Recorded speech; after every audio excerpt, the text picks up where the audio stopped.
Hello, नमस्कार दोस्तों, आप सभी का हार्दिक स्वागत है मेरे यूट्यूब चैनल पर। आज हम पढ़ेंगे सेल, कोशिका, कोशिका के बारे में। तो हम शुरू करते हैं। कोशिका क्या है?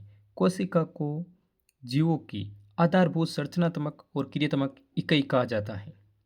Fundamental structural and functional unit कहा जाता है। संरचनात्मक इकाई क्यों कहा जाता है?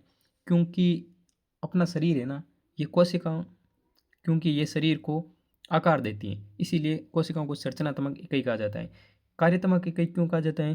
क्योंकि जीवित को चलाने वाले सभी कार्य कोशिकाओं के अंदर होते हैं, जैसे ऊर्जा, सांस लेना आदि सभी कार्य हमारी कोशिकाओं के अंदर होते हैं।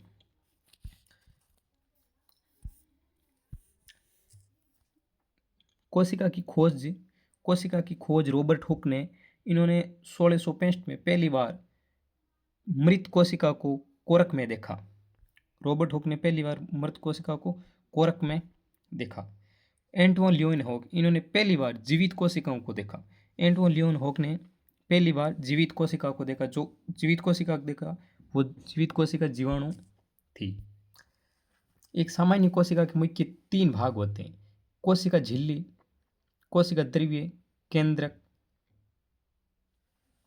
कोशिका झिल्ली ये कोशिका की बाहरी परतें जो अंदर की ओर रक्षा करती हैं और चीज़ों को आने जाने पर नियंत्रण रखती हैं। कोशिका द्रव्य का साइटोप्लाज्म झिल्ली के अंदर भरा हुआ एक जेली जैसा पदार्थ जिसमें सभी अंग तैरते हैं, कोशिका द्रव्य कहते हैं। केंद्रक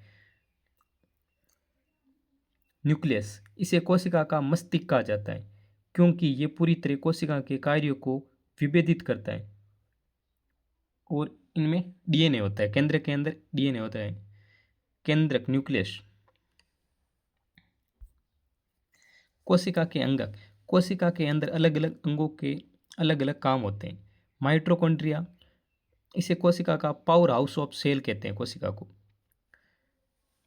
कोशिका का पावर हाउस किसे कहते हैं? माइटोकॉन्ड्रिया को, क्योंकि यहाँ पर एटीपी का निर्माण होता है। माइटोकॉन्ड्रिया ये प्रोटीन बनाने का काम करते हैं और प्रोटीन से हमें एटीपी मिलती है और एटीपी से ऊर्जा बनती है। रिक्तिक का वोकल्स ये पाती और अपशिष्ट पदार्थों को जमा करने का काम करती है। राइबोसोम ये प्रोटीन बनाने का काम करते हैं। लाइसोसोम इसे आत्मघाती थैली, सुसाइड बैग कहा जाता है क्योंकि ये खराब अंगों को पचा लेती है, खा जाती है, इसीलिए इसे सुसाइड बैग भी कहा जाता है। कोशिका के प्रकार, कोशिका मुख्य रूप से 2 प्रकार की होती है: प्रोकैरियोटिक कोशिका और यूकैरियोटिक कोशिका। प्रोकैरियोटिक कोशिका, इसमें केंद्रक स्पष्ट नहीं होता है, जैसे बैक्टीरिया। प्रोकैरियोटिक कोशिका के अंदर केंद्र स्पष्ट नहीं होता है। यूकैरियोटिक कोशिका, इसमें केंद्र होता है ना, केंद्रक पूरी तरह विकसित होता है, जैसे इंसान, होमोसेपियंस, हम मानव के अंदर केंद्रक पूरी तरह स्पष्ट होते हैं। हमारे अंदर यूकैरियोटिक कोशिका पाई जाती हैं। जानवर और पेड़ पौधे, यूकैरियोटिक, इसमें केंद्रक पूरी तरह विकसित होता है, जैसे जानवर और पेड़ पौधे।